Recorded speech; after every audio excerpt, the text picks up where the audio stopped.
Salut à tous, c'est JB et ce soir, vu que je suis malade, j'ai décidé de faire une petite review parce que j'ai les oreilles bouchées en fait à cause d'une genre de grippe chelou qui traîne un peu. Donc j'ai décidé d'en fait faire une review de quelque chose où on n'a pas forcément besoin de son pour l'expliquer. Donc c'est un logiciel de mastering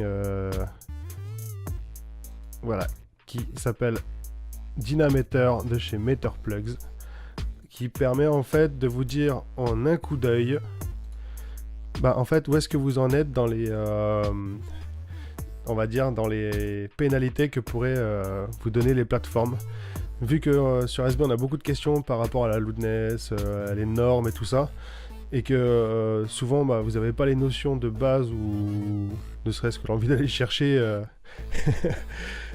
ces notions là, et ça en fait ça vous permet de dire en un coup d'œil où est-ce que vous en êtes.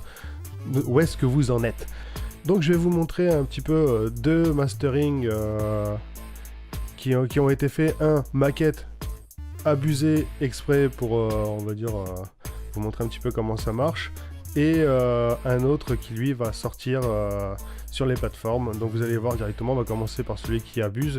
Alors bien sûr il n'y aura pas de son. Ce sera juste pour vous montrer comment il tourne, parce que de toute façon, vu que YouTube normalisera plus tard, vous verrez même pas de différence entre les deux limites. Donc ça sert à rien. Ce serait pas à vous mentir, parce que ce serait pas exhaustif comme test. Donc voilà. Mais vous allez voir un petit peu comment il fonctionne. De toute façon, on le voit très bien. Voilà. On voit très bien la marge entre les deux. Donc voilà. Là, le costaud. On voit très bien le rouge là. Là, on voit très bien que plus le son est compact et important, plus ça se resserre vers le centre, plus ça veut dire que vous allez avoir un son qui est moins dynamique en fait. Donc maintenant, on va passer à celui qui est plus léger. Donc on va mettre un coup de reset. Et là, tout de suite, on voit que la couleur change. Ce qui permet clairement d'avoir un œil sur, voilà, là, je suis bon. On peut voir qu'il y a plusieurs presets. Il y a YouTube, Spotify, Tidal, Apple. Et tous, en fait, ont des réglages un peu particuliers qui sont assez proches quand même. Donc là, on voit très bien en un coup d'œil, plus ça va aller vers le violet, plus ça va être... le signal va être ample, entre guillemets, sur le dynaméter, ce qui va nous permettre de nous dire que là, on est vachement plus dynamique, plus aéré et tout ça.